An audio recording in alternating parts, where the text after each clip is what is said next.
Hey, ¿qué tal? Bienvenidos de vuelta a su canal Lectura en Voz Alta.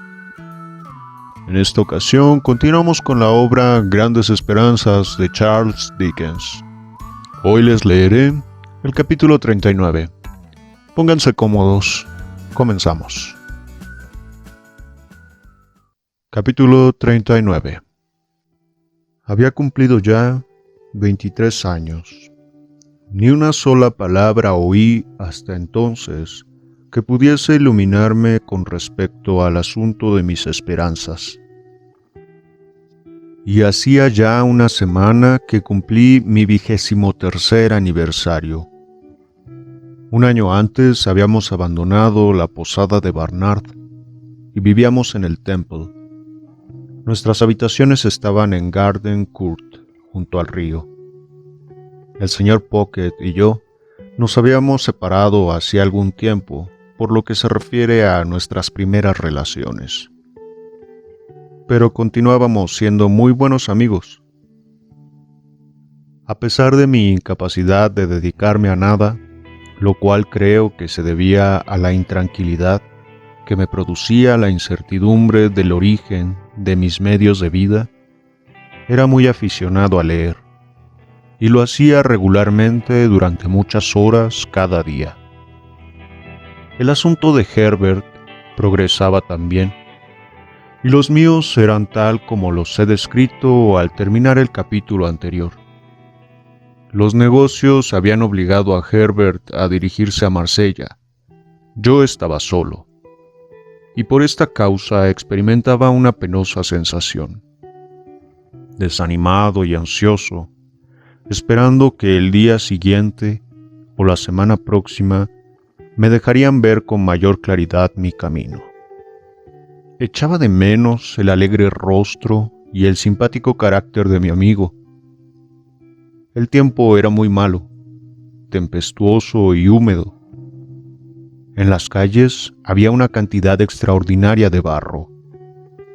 Día por día llegaban a Londres espesas y numerosas nubes del este, como si el oriente fuese una eternidad de nubes y de viento.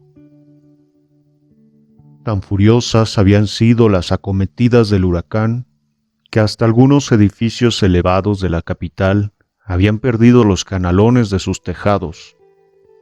En la campiña hubo árboles arrancados, alas de molino rotas, y de la costa llegaban tristes relatos de naufragios y de muertes. Estas acometidas furiosas del viento eran acompañadas por violentas ráfagas de lluvia, y terminaba el día que hasta entonces, según pude ver, había sido el peor de todos. En aquella parte del Temple se han hecho muchas transformaciones a partir de entonces, pues ahora ya no es un barrio tan solitario, ni está tan expuesto a las alteraciones del río. Vivíamos en lo alto de la última casa, y los embates del viento que subía por el cauce del río estremecían aquella noche la casa como si fuesen cañonazos o las acometidas del agua contra los rompientes. Cuando la lluvia acompañó al viento y se arrojó contra las ventanas, se me ocurrió la idea, mientras miraba estas cuando oscilaban, que podía figurarme vivir en un faro combatido por la tempestad. De vez en cuando, el humo bajaba por la chimenea, como si le resultara molesto salir por la parte superior en una noche como aquella, y cuando abrí la puerta para mirar a la escalera, observé que las luces de ésta se habían apagado. Luego, haciendo con las manos sombra en torno de mi rostro, para mirar a través de las negras ventanas, pues no había que pensar en abrirlas ni poco ni mucho, en vista de la lluvia y del furioso viento. Vi que los faroles del patio también se habían apagado, y que los de los puentes y los de las orillas del río oscilaban, próximos a apagarse. así como que los fuegos de carbón encendidos en las barcazas que había en el río eran arrastrados a lo lejos por el viento, como rojas manchas entre la lluvia. Leía con el reloj sobre la mesa, decidido a cerrar mi libro a las 11 de la noche. Cuando lo hice, las campanas de San Pablo y las de todos los relojes de las iglesias de la City, algunas precediendo y otras acompañando, dieron aquella hora. El sonido fue afeado de un modo curioso por el viento, y yo estaba escuchando y pensando, al mismo tiempo, en cómo el viento asaltaba las campanadas y las desfiguraba, cuando oí pasos en la escalera. Nada importa saber qué ilusión loca me hizo sobresaltar, relacionando aquellos pasos con los de mi difunta hermana. Tal ilusión pasó por un momento. Escuché de nuevo y oí los pasos que se acercaban. Recordando entonces que estaban apagadas las luces de la escalera, empuñé mi lámpara, a cuya luz solía leer, y me asomé con ella al hueco de la escalera. Quienquiera que estuviese debajo se detuvo al ver la luz, porque ya no se oyó más ruido. ¿Hay alguien abajo?, pregunté, mirando al mismo tiempo. Sí, dijo una voz desde la oscuridad inferior.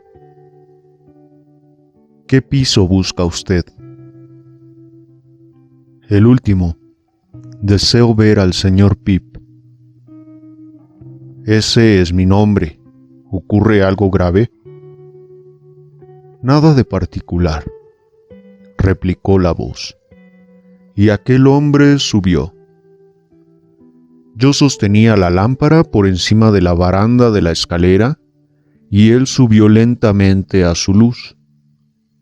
La lámpara tenía una pantalla, con objeto de que alumbrara bien el libro, y el círculo de la luz era muy pequeño, de manera que el que subía estaba un momento iluminado y luego se volvía a sumir en la sombra. En el primer momento que pude ver el rostro, observé que me era desconocido, aunque pude advertir que miraba hacia mí como si estuviera satisfecho y conmovido de contemplarme. Moviendo la mano de manera que la luz siguiera el camino de aquel hombre, noté que iba bien vestido, aunque con un traje ordinario, como podría ir un viajero por mar. Su cabeza estaba cubierta por largos cabellos grises de un tono semejante al hierro, y me dije que su edad sería la de unos 60 años. Era un hombre musculoso, de fuertes piernas, y su rostro estaba moreno y curtido por la exposición a la intemperie. Cuando subí a los 2 escalones y la luz de la lámpara nos iluminó a ambos, vi con estúpido asombro que me tendía ambas manos. ¿Qué desea usted?, le pregunté. ¿Qué deseo?, repitió, haciendo una pausa. Ah, sí, si me lo permite, ya le explicaré lo que me trae. ¿Quiere usted entrar? Sí, contestó. Deseo entrar, máster. Le dirigí la pregunta con acento poco hospitalario, porque me molestaba la expresión de reconocimiento alegre y complacido que había notado en sus ojos, y me molestaba por creer que él implícitamente deseaba que correspondiera a ella. Pero le hice entrar en la habitación que yo acababa de dejar, y después de poner la lámpara sobre la mesa, le rogué con toda la amabilidad de que fui capaz que explicara el motivo de su visita. Miró alrededor con expresión muy rara, como si se sorprendiese agradablemente y tuviera alguna parte en las cosas que admiraba. Y luego se quitó una especie de gabán ordinario y también el sombrero. Asimismo, vi que la parte superior de su cabeza estaba hendida y calva, y que los grises cabellos no crecían más que en los lados. Pero nada advertí que me explicara su visita. Por el contrario, en aquel momento vi que de nuevo me tendía las manos. ¿Qué se propone usted?, le pregunté, con la sospecha de que estuviera loco. Dejó de mirarme y lentamente se frotó la cabeza con la mano derecha. «Es muy violento para un hombre», dijo, con voz ruda y entrecortada, «después de haber esperado este momento y desde tan lejos. Pero no tiene usted ninguna culpa. Ninguno de nosotros la tiene. Me explicaré en medio minuto. Concédame medio minuto. Hágame el favor». Se sentó en una silla ante el fuego y se cubrió la frente en sus morenas manos, surcadas de venas. Le observé con la mayor atención y me aparté ligeramente de él, pero no le reconocí. «¿Hay alguien más por aquí cerca?», preguntó, volviendo la cabeza para mirar hacia atrás. «Me extraña que me haga usted esa pregunta, desconocido como es para mí, y después de presentarse en mi casa a tales horas de la noche». «Es usted un buen muchacho», me dijo, moviendo la cabeza hacia mí con muestras de afecto, que a la vez me resultaban incomprensibles e irritantes. «Me alegro mucho de que haya crecido para convertirse en un muchacho tan atrayente.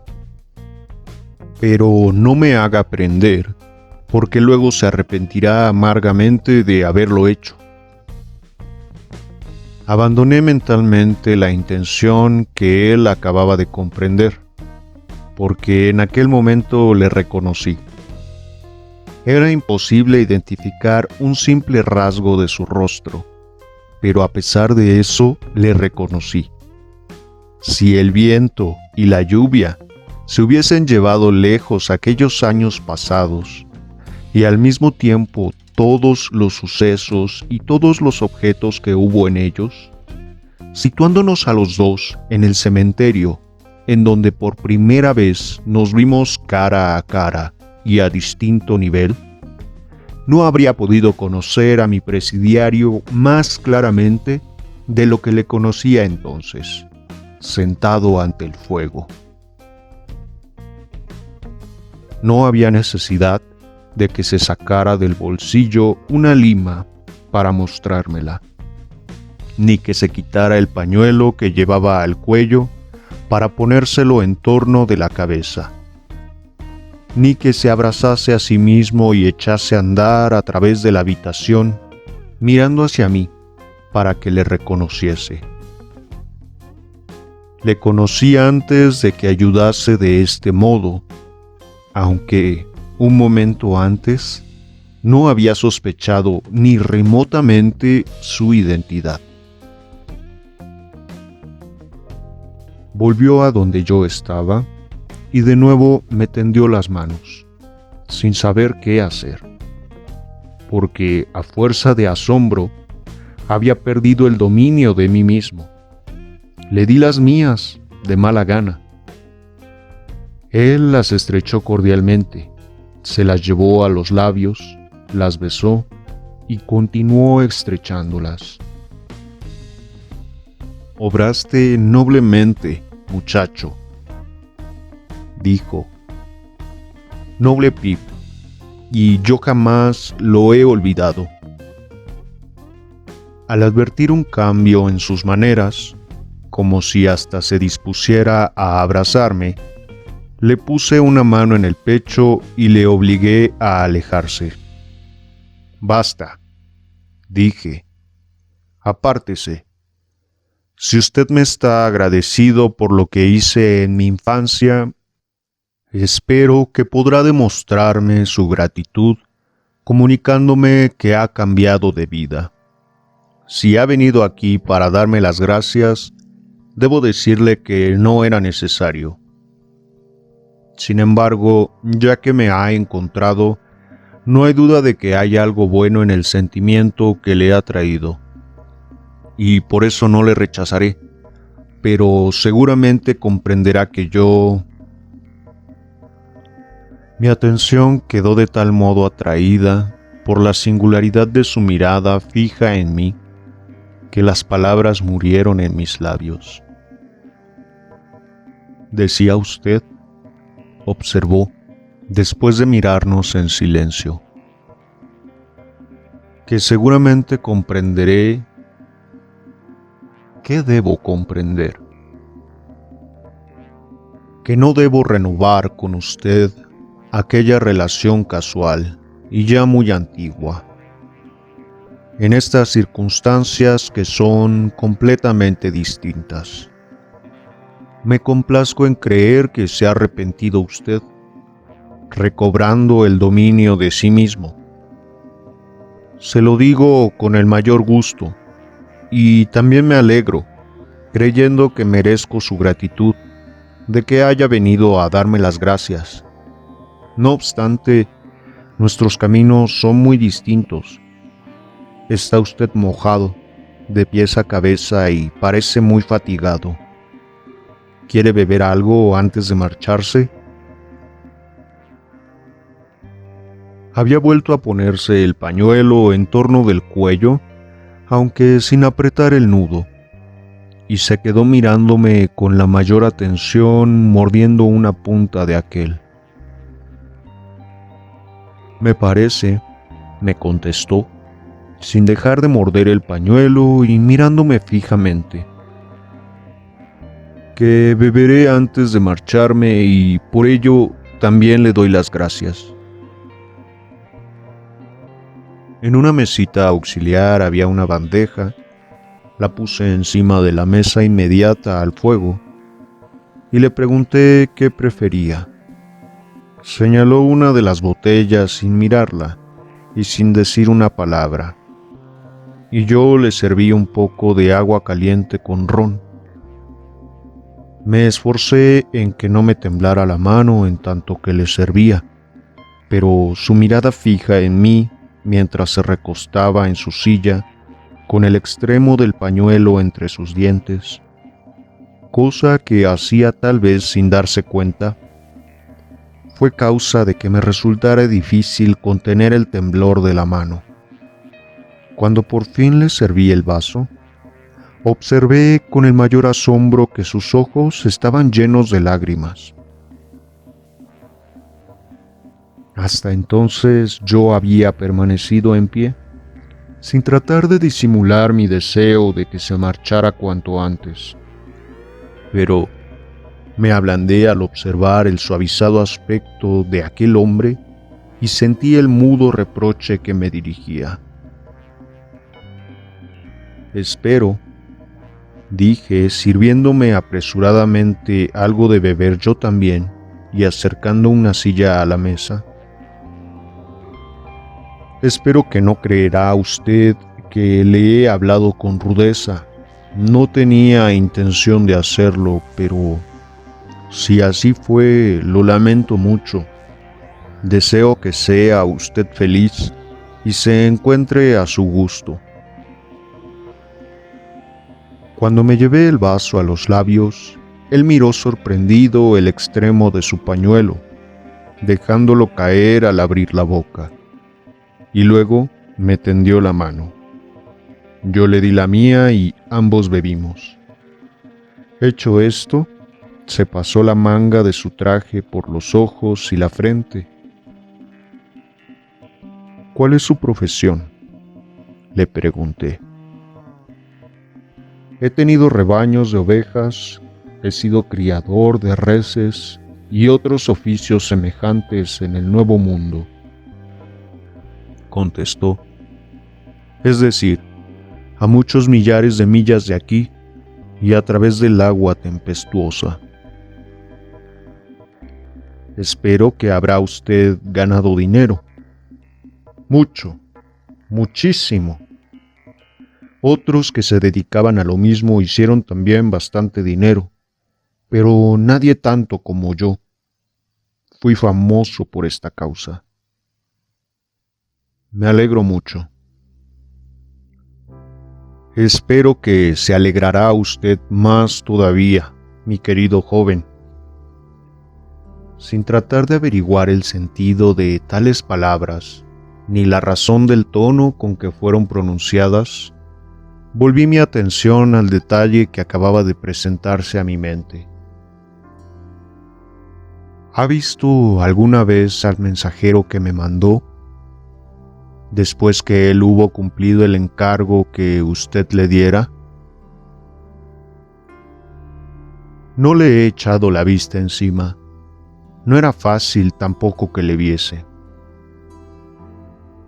Pues él cumplió fielmente el encargo y me entregó 2 billetes de 1 libra esterlina.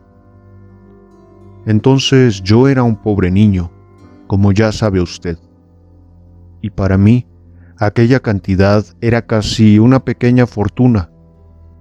Pero como usted, he progresado desde entonces y va a permitirme que se las devuelva. Podrá usted emplearlas regalándolas a otro muchacho pobre. Hablando así, saqué mi bolsa. Él me observó mientras la dejaba sobre la mesa y la abría, y no apartó sus ojos de mí mientras separaba 2 billetes de 1 libra esterlina de la cantidad que contenía. Los billetes eran limpios y nuevos. Los desplegué y se los ofrecí. Sin dejar de observarme, los puso uno sobre otro. Los dobló a lo largo, los retorció, les prendió fuego en la lámpara y dejó caer las cenizas en la bandeja. «¿Me permitirá usted que le pregunte?», dijo entonces con una sonrisa ceñuda o con sonriente ceño. «¿Cómo ha progresado usted desde que ambos nos vimos en los marjales?». «¿Cómo?». «Sí».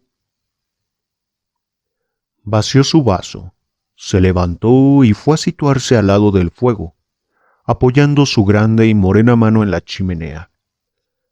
Apoyó un pie en la barra de hierro que había ante el fuego, con objeto de secárselo y calentarlo, y su húmeda bota empezó a humear.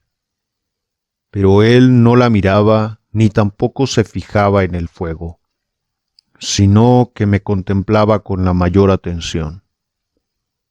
Entonces fue cuando empecé a temblar.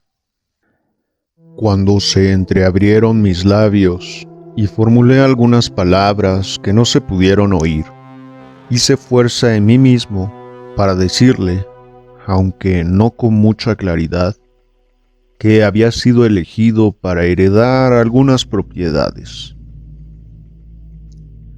¿Me permite usted preguntar qué propiedades son estas? No lo sé, respondí tartamudeando. ¿Y puedo saber de quién son esas propiedades?, añadió. Lo ignoro, contesté del mismo modo. Me parece que podría adivinar, dijo el expresidiario, la cantidad que recibe usted anualmente desde que es mayor de edad. Refiriéndome a la primera cifra, me parece que es un 5. Mientras me latía el corazón apresurada y desordenadamente, me puse en pie, apoyando la mano en el respaldo de la silla y mirando muy apurado a mi interlocutor. Y con respecto a un tutor, continuó, Indudablemente existía un tutor o algo parecido mientras usted era menor de edad. Es posible que fuese abogado, y me parece que no me equivocaré mucho al afirmar que la primera letra de su nombre es una J. En aquel momento comprendí toda la verdad de mi situación y sus inconvenientes, peligros, deshonras y consecuencias de todas clases me invadieron en tal multitud que me senté anonadado y tuve que esforzarme extraordinariamente para continuar respirando. Supongamos, continuó, que el que comisionó a aquel abogado, cuyo nombre empieza por una J y que muy bien puede ser Jaggers, supongamos que, atravesando el mar, hubiese llegado a Portsmouth y que, desembarcando allí, hubiera deseado venir a hacerle una visita a usted. ¿Y cómo me ha descubierto usted?, se preguntará. Pues bien, escribí desde Portsmouth a una persona de Londres pidiéndole las señas de usted. ¿Y quieres saber cómo se llama esa persona?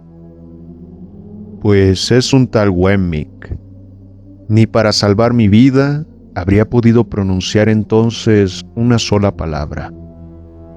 Allí estaba, con una mano apoyada en un respaldo de la silla y la otra en mi pecho, pareciéndome que me ahogaba. Así miraba yo a mi extraño interlocutor, y tuve que agarrarme con fuerza a la silla al observar que la habitación parecía dar vueltas alrededor de mí. Él me cogió, me llevó al sofá, me tendió sobre los almohadones y se arrodilló a mi lado, acercando el rostro, que ahora recordaba muy bien y que me hacía temblar, hasta ponerlo a muy poca distancia del mío propio. Sí, Pip, querido muchacho, he hecho de ti un caballero. Soy yo quien ha hecho eso. Aquel día juré que si lograba ganar una guinea, sería para ti. Y más tarde, cuando empecé a especular y enriquecerme, me juré que serías rico.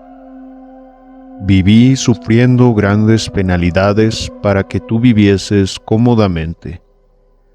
Trabajé con la mayor energía para que tú no tuvieras que hacerlo.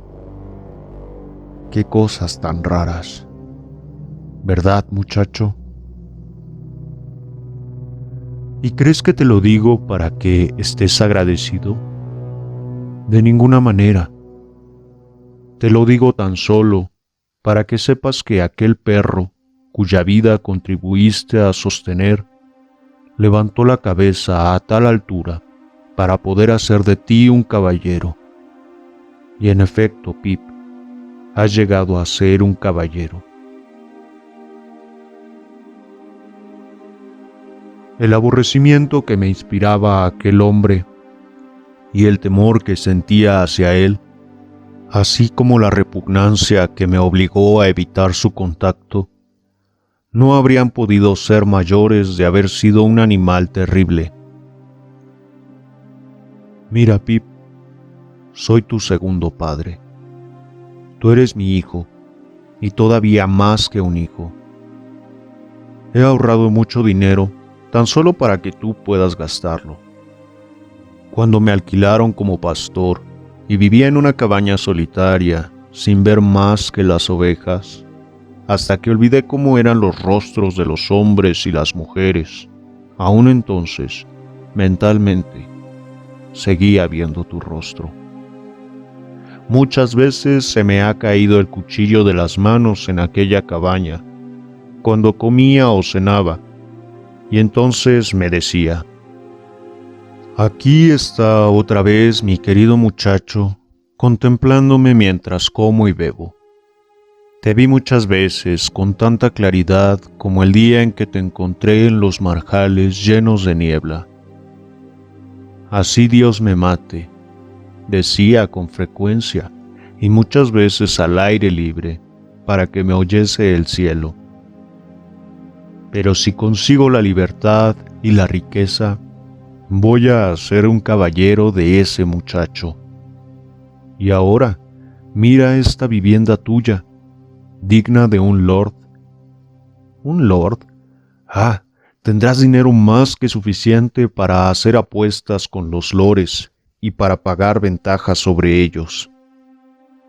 En su vehemencia triunfal, y dándose cuenta de que yo había estado a punto de desmayarme, no observó la acogida que presté a sus palabras. Este fue el único consuelo que tuve. Mira, continuó, sacándome el reloj del bolsillo y volviendo hacia él una sortija que llevaba mi dedo, mientras yo rehuía su contacto como si hubiese sido una serpiente.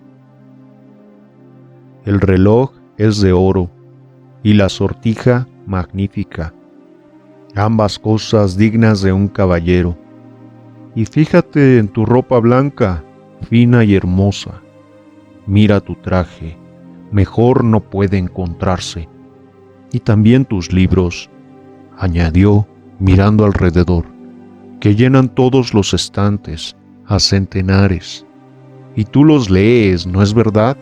Me habría gustado encontrarte leyendo al llegar. ¡Ja! Luego me leerás algunos, querido Pip. Y si son en algún idioma extranjero que yo no entienda, no por eso me sentiré menos orgulloso. De nuevo llevó mis manos a sus labios, en tanto que la sangre parecía enfriarse en mis venas. No hay necesidad de que hables, Pip, dijo, volviendo a pasarse la manga por los ojos y la frente, mientras su garganta producía aquel ruido que yo recordaba también. Y lo más horrible de todo era el darme cuenta del afecto con que hablaba. Lo mejor que puedes hacer es permanecer quieto, querido Pip. Tú no has pensado en nuestro encuentro tanto tiempo como yo. No estabas preparado para eso, como lo estaba yo. Pero sin duda, jamás te imaginaste que sería yo. Oh, no, repliqué. Nunca, nunca. Pues bien, ya ves que era yo, y sin ayuda de nadie. No ha intervenido en el asunto nadie más que yo mismo y el señor Jaggers. ¿Ninguna otra persona?, pregunté. No, contestó sorprendido. ¿Quién más podría haber intervenido? Pero déjame que te diga, querido Pip, que te has convertido en un hombre muy guapo. Y espero que te habrán conquistado algunos bellos ojos. ¿No hay alguna linda muchacha de la que estés enamorado? Oh, Estela, Estela. Pues será tuya, querido hijo, siempre en el supuesto de que el dinero pueda conseguirlo.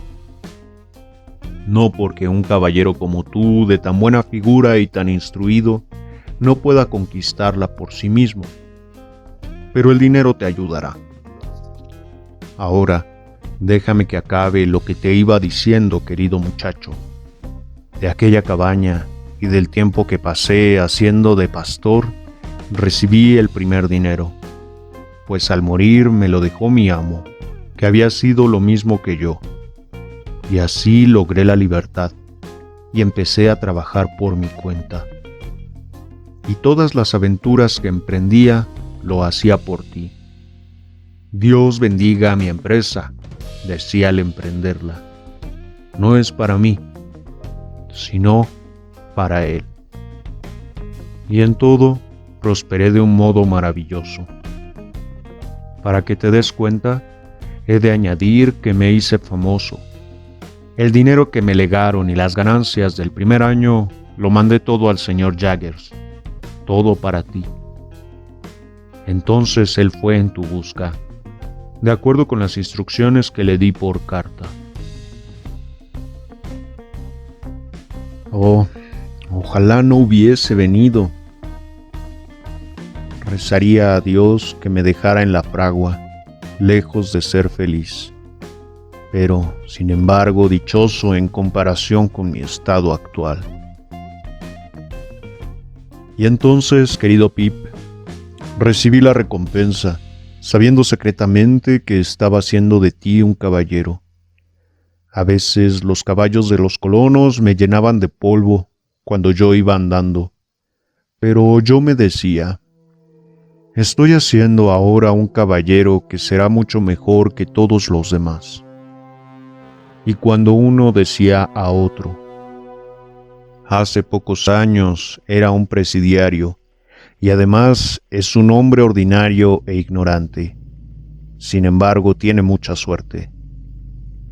Entonces yo pensaba, si yo no soy un caballero ni tengo instrucción, por lo menos soy propietario de uno de ellos. Todo lo que vosotros poseéis no es más que ganado y tierras, pero ninguno de vosotros tiene como yo un caballero de Londres. Así me consolaba y así continuaba viviendo, y también de ese modo continué ganando dinero, hasta que me prometí venir un día a ver a mi muchacho y darme a conocer a él en el mismo sitio en que vivía. Me puso la mano en el hombro y yo me estremecí ante la idea de que, según imaginaba, aquella mano pudiera estar manchada de sangre. No me fue fácil, Pip, salir de allí, ni tampoco resultaba muy seguro, pero yo estaba empeñado, y cuanto más difícil resultaba, mayor era mi decisión, porque estaba resuelto a ello, y por fin lo he hecho. Sí, querido Pip, lo he hecho. Traté de reunir mis ideas, pero yo estaba aturdido. Me parecía haber prestado mayor atención a los rugidos del viento que a las palabras de mi compañero, pero no me era posible separar la voz de éste de los silbidos de aquel, aunque seguía oyéndolos cuando él permanecía callado. ¿Dónde me alojarás?, preguntó entonces. Ya comprenderás, querido Pip, que he de quedarme en alguna parte. ¿Para dormir?, dije. Sí, para dormir muchas horas y profundamente, contestó, porque he pasado meses y meses sacudido y mojado por el agua del mar. Mi amigo y compañero, dije, levantándome del sofá, está ausente. ¿Podrá usted disponer de su habitación? ¿Volverá mañana?, preguntó. No, contesté yo casi maquinalmente a pesar de mis extraordinarios esfuerzos. No volverá mañana. Lo pregunto, querido Pip, dijo en voz baja y apoyando un dedo en mi pecho, porque es preciso tener la mayor precaución. ¿Qué quiere usted decir? ¿Precaución? Ya lo creo. Corro peligro de muerte. ¿Qué muerte? Fui deportado de por vida, y el volver equivale a la muerte.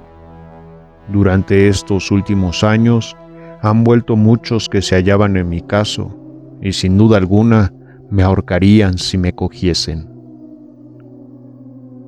Solo faltaba eso, aquel desgraciado, después de cargarme con su oro maldito y con sus cadenas de plata, durante años enteros arriesgaba la vida para venir a verme. y allí le tenía a mi custodia. Si le hubiese amado en vez de aborrecerle, si me hubiera sentido atraído a él por extraordinaria admiración y afecto, en vez de sentir la mayor repugnancia, no habría sido peor. Por el contrario, habría sido mejor, porque su seguridad sería lo más importante del mundo para mi corazón. Mi primer cuidado fue cerrar los póstigos, a fin de que no se pudiese ver la luz desde el exterior, y luego cerrar y atrancar las puertas. Mientras así lo hacía, él estaba sentado a la mesa, bebiendo ron y comiendo bizcochos. Yo, al verle entretenido así, creí contemplar de nuevo al presidiario en los marjales mientras comía, y casi me pareció que pronto se inclinaría hacia su pierna para limar su grillete. Cuando hube entrado en la habitación de Herbert, cerrando toda comunicación entre ella y la escalera, a fin de que no quedase otro paso posible que la habitación en que habíamos estado conversando, pregunté a mi compañero si quería ir a acostarse. Contestó afirmativamente, pero me pidió algunas prendas de mi ropa blanca de caballero para ponérselas por la mañana. Se las entregué y se las dejé dispuestas, y pareció interrumpirse nuevamente el curso de la sangre en mis venas, cuando de nuevo me estrechó las manos para desearme una buena noche. Me alejé de él sin saber cómo lo hacía. Reanimé el fuego en la estancia en que habíamos permanecido juntos, y me senté al lado de la chimenea, temeroso de irme a la cama. Durante 1 o 2 horas estuve tan aturdido que apenas pude pensar, pero cuando lo logré, me di cuenta de lo desgraciado que era, y de que la nave en que me embarcara se había destrozado por completo. Era evidente que las intenciones de la señorita Havisham con respecto a mí no eran nada más que un sueño, sin duda alguna. Estela no me estaba destinada.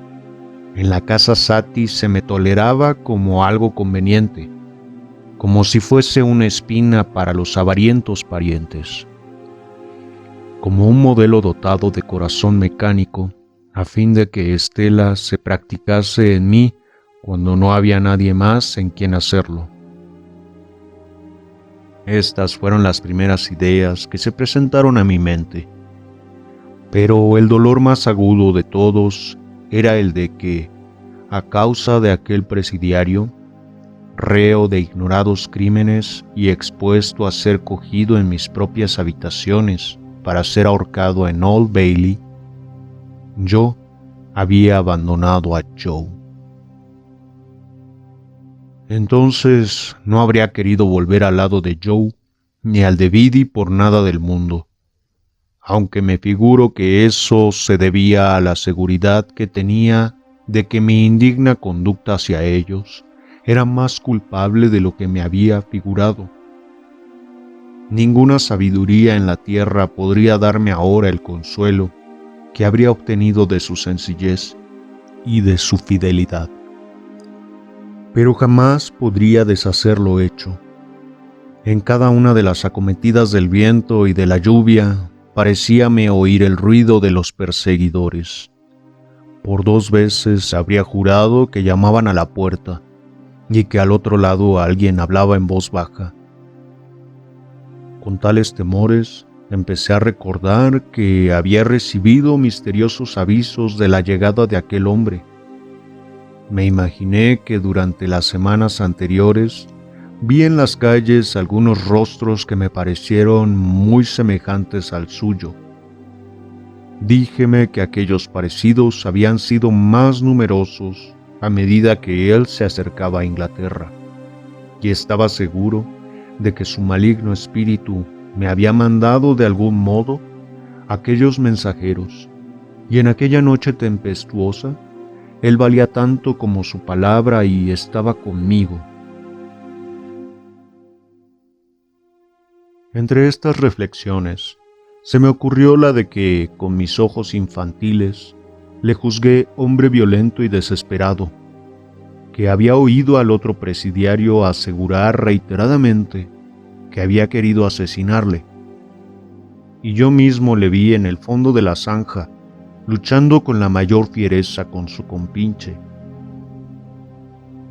Y tales recuerdos me aterraron, dándome a entender que no era seguro para mí el estar encerrado con él en lo más profundo de aquella noche solitaria y tempestuosa.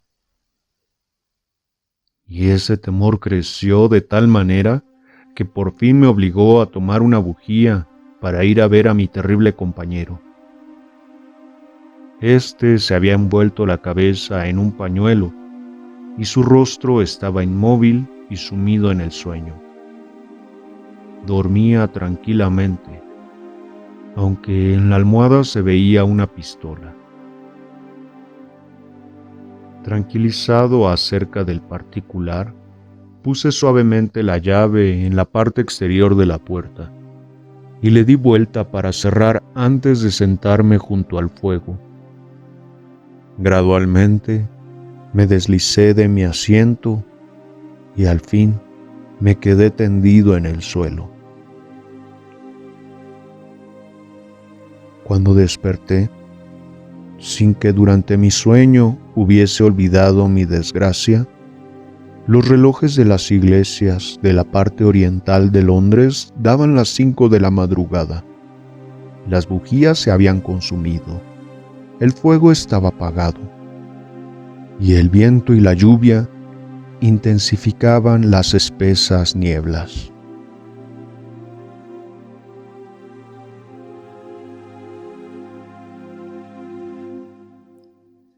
Este es el final de la segunda fase de las esperanzas de Pip. Hasta aquí el capítulo 39. ¿Qué les pareció, amigos? Sin duda, este es uno de los capítulos esenciales de la historia de Pip. Cuéntenme qué es lo que piensan de este cambio de acontecimientos, de este giro de la novela. Sin duda debió ser un gran impacto para Pip. ¿Opinan algo ustedes de la manera de pensar de este hombre? Cuéntenme. Y bueno, si disfrutaron mi lectura, dejen un like en el video, suscríbanse. Y nos vemos pronto para el capítulo 40. Hasta la próxima.